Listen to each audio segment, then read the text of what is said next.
तो अभी हाल ही में एक केस आया है कि ईडी ने अरेस्ट करा है विमेन आईएएस ऑफिसर को रानू साहू इन अलीग कोलेवाई केस इन छत्तीसगढ़। तो इसमें हुआ क्या है कि जो ईडी है इन्फोर्समेंट डायरेक्टोरेट, तो उसने आईएएस ऑफिसर रानू साहू को छत्तीसगढ़ में अरेस्ट करा है। उसने जब रेड करा at her premises in connection with the money laundering case, तो वहाँ से उसे काफ़ी सारी ऐसी चीज़ें प्रॉपर्टीज़ मिली और उन्होंने ईडी ने उसको अटैच कर दिया।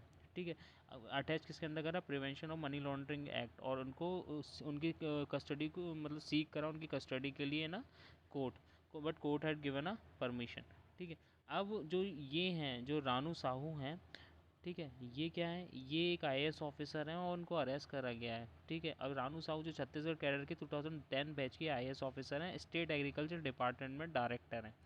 ठीक है, अब इससे पहले इनकी पोस्टिंग जो थी वो कोलरिच, कोरबा एंड रायगढ़ डिस्ट्रिक्ट में थी। अब ईडी ने जब इनके रेसिडेंस पे रायपुर में इनके रेसिडेंस पे वो कंडक्ट करा रेड, तो उनकी काफ़ी सारी प्रॉपर्टीज़ मिली और उसको ईडी ने अटैच कर दिया for probe in coal levy case में।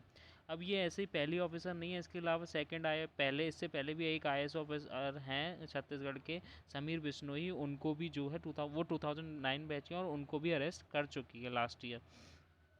ठीक है, द एजेंसी प्रोविंग, जो एजेंसी ये प्रूव कर रही थी कोल लिवा एंड लिकर स्कैम को उसके स्टेट्स में, और उन्होंने इससे पहले काफ़ी bureaucrats and apart from politicians और इसके काफ़ी लिंक भी शो हुए हैं। अब मनी लॉन्ड्रिंग आखिर होता क्या है, तो मनी लॉन्ड्रिंग की प्रोसेस होती है जिससे कुछ अमाउंट ऑफ मनी जनरेट करा जाता है by criminal activities like drug trafficking, terror funding.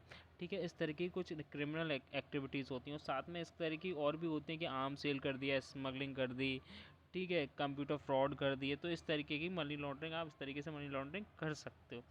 ठीक है, thereby it creates the incentives for money laundering to legitimise the ill gotten gains through money laundering, और इस तरीके के इसको इंसेंटिवाइज भी कर सकते हैं मनी लॉन्ड्रिंग को, और उसको मतलब वैध बना सकते हो, लेजिटिमाइज कर सकते हो।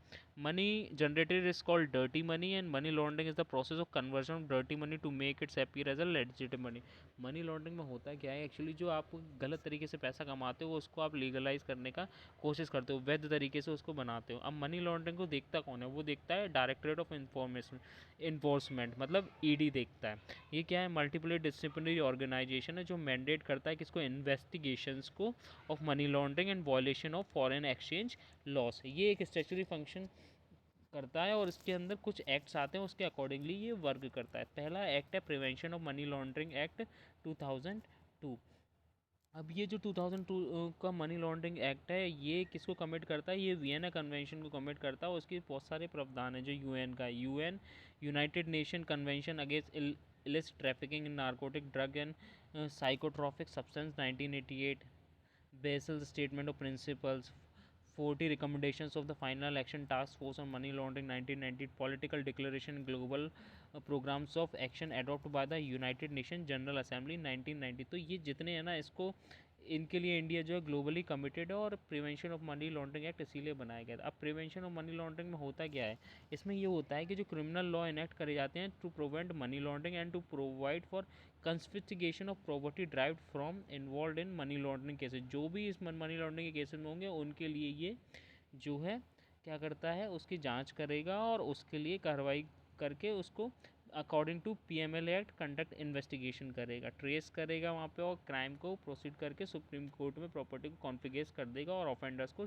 प्रेजेंट करेगा। फर्दर एक्ट है कि the foreign exchange management act, FEMA act, ये 1919 का एक्ट है। इसमें क्या होता है, सिविल कंसोलिडेट करता है amend related to facilitate external trades and payment.